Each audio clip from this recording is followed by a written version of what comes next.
Hello mga kabayan, kamusta na po kayong lahat? Welcome back nga pala ulit sa aking munting channel. Si Mang Jose nga pala ito, OFW dito sa Canada. Ngayong araw na ito ay isa na to sa mga maituturing kong pinakamasayang araw na nangyari dito sa akin sa Canada. Month of May nga pala ngayon and 1 year and 1 month na ako dito sa Canada. Kaya naman oras na para magpalit na rin ako ng sapatos kasi 1 year and 1 month ko na rin siyang ginagamit.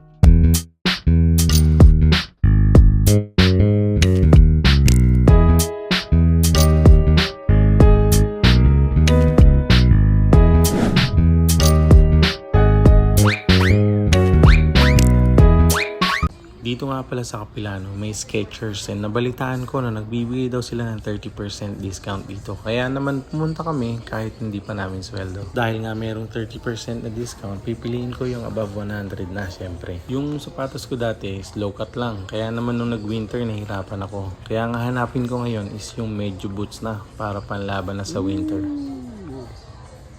Okay. Dahil nga meron na akong idea kung ano yung pipiling ko sapatos, eto nga't nakabili na kagad ako.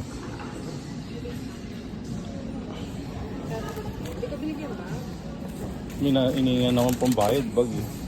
So ito na nga, medyo malaki din yung na-discount ko. Dati siyang 119.99, ngayon is 83.99 Yung lang. ano.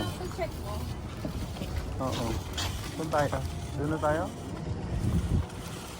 So, nasa $36 din yung na-save ko, kaya mag-Uber na kami. Sa ngayon, wala pa kaming car kasi hindi pa talaga namin kaya. Kaya ang mahalaga, may sapatos na ako para sa pantrabaho. Buti na lang talaga tapos na ang winter. Dahil dati, nagbabas talaga kami kahit negative 41. Tapos nag-Uber na lang kami pa. Meron nga pala akong video noon, nandyan nga pala sa may description box. Umabot din yun ng 13,000 views. Maraming salamat nga pala sa lahat ng mga naging subscriber at sa nanood. Hindi pa man ako nakapag-ayos ng grocery namin ni Mami. Eto, excited na ako. Marami kami kasing pinagdaanan ng sapatos na to. Sobrang gamit kasi itong lumang sapatos ko dati dahil malayo ang nilalakad ko papunta sa may bus station.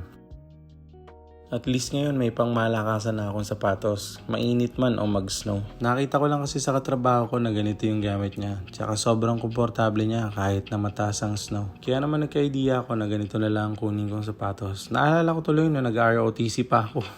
Para ako naka-combat shoes. Ito nga pala yung butas niya. Kita na yung medyas.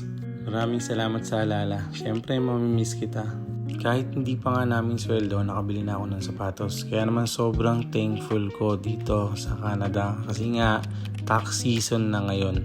Kaya naman kahit papano, medyo nakahabol tayo sa pag-file ng tax at nakareceive na rin tayo ng tinatawag nila na tax refund.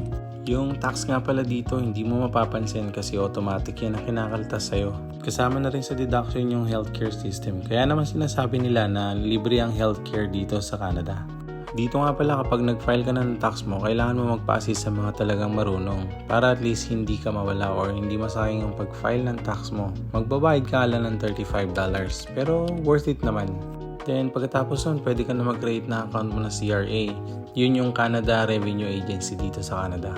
Kapag nakapag-create ka na ng account mo tapos hindi ka pa fully access dun sa mismong CRA account, pwede kang tumawag sa hotline ng CRA. I-search mo lang sa Google. Kapag may fully access ka na sa CRA, makikita mo na doon yung lahat ng mga benefits na matatanggap mo dito sa Canada. Isa na nga pala doon yung pinakamalaki mong matatanggap yung tax refund. Then yung GST or Goods and Services Tax. Meron pa tinatawag na CCR o Canada Carbon Rebate.